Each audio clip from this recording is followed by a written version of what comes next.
Assalamu alaikum warahmatullahi wabarakatuh. Tuko kwa hii pool inaenda kwa hii pool inaenda hii kitu. Nimefanya research yangu, nimenikula kichwa leo, nimesema wacha niongee. Kama utani correct nyinyi ni correct. Niulize swali, wewe umeshaona mtu amezaliwa mwendazimu?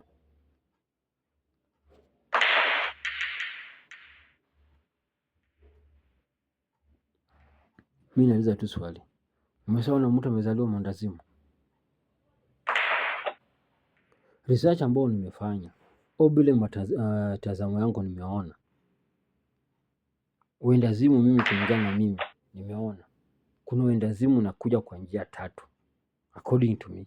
Ya kwanza, mtu ambaye alikuwa anatumia dawa ya kulevya, dawa ya ulevi, alitumia ulevi nyingi, ikuwe ni poda, ikuwe ni pombe, ikuwe nini, kichwa ikaruka, anakuwa mwendazimu. Hata mira pia napeanga watu nakuwa mwendazimu. Ya pili, mtu ambaye kuna stress, unaweza kuwa na stress mpaka ukuwe mwendazimu, ujielewi.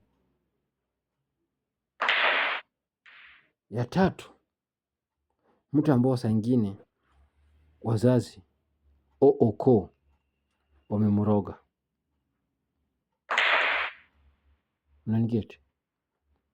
Ukoo umemroga. Hao ndio mimi najuanga ni mwendazimu. Mtu ambaye amerogwa, huyo akakuwa mwendazimu. Mtu ambaye alikuwa anatumia dawa za ulevi, kichwa ikaruka, akakuwa mwendazimu. Mtu ambaye ako na stress mpaka kichwa imejaa imeruka, akakuwa mwendazimu.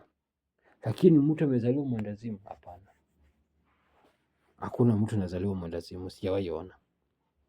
Hakuna,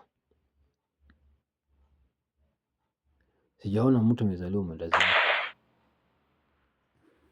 Kiziwi nimeona amezaliwa, kipofu nimeona amezaliwa, kiwete amezaliwa, mkimu amezaliwa, mrefu amezaliwa, mfupi amezaliwa, mkonde amezaliwa, mnono amezaliwa, nyeusi amezaliwa, brown amezaliwa. Lakini mtu mwendazimu sijawahi kuona amezaliwa. Naita aje, kuna hii zuzu. Yes, zuzu inazaliwa. Mtu kuwa zuzu unazaliwa. Zuzu na mwendazimu ni vitu tofauti.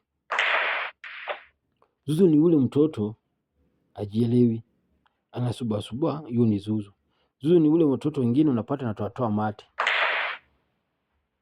unapata, hao ni zuzu. Hao ni zuzu, unanipata? Mtoto ambao unaona ajielewi, mtoto ambao unaona amechanganyikiwa, hiyo ni zuzu. Lakini mwendazimu umezaliwa? Hapana, hakuna. Hiyo ni Mwenyezi Mungu Subhanahu wa Ta'ala. Hapo Mwenyezi Mungu amefanya miracle kubwa sana. Hakuna mtu anazaliwa Mwenyezi Mungu, hakuna mtu anazaliwa mwendazimu. Mwenyezi Mungu Subhanahu wa Ta'ala hapo ako na ujuzi sana. Hakuna mtu anazaliwa mwendazimu. Hakuna. Hakuna. Hakuna. Mimi najua mtu anazaliwa yani ako short. Yani ako sawa sawa, lakini waya zake zingine ndio iko ako loose.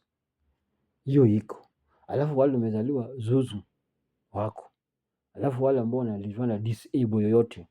Kuna disable, wacha hizi watu najua kama kukua kipofu, kukua kiwete, kukua nini iko. Kuna disable, huyu mtoto kazi yake ni kucheka cheka tu. Unanipata? Yeye kazi yake ni kucheka cheka tu. Unanipata? Hiyo iko. Lakini mwendazimu ametoroka kwao, sio anavaa nguo chafu kwa kichwa nini? Hizi mwendazimu inakuja kwa njia haya. Umerogwa, hiyo ni moja. Umetumia dawa za ulevi, kichwa ikaruka, stress ikakuwa nyingi, kichwa ikaruka. Au saa ingine mtu akapata accident. Nadhani pia inaleta kupata accident. So kichwa yako ukagonga vibaya, kichwa ikapotea. Yes. Kuna ile pia kupata accident, hiyo pia naleta, lakini kuzaliwa sijawahi ona. Kama iko mtu akuja ni prove wrong.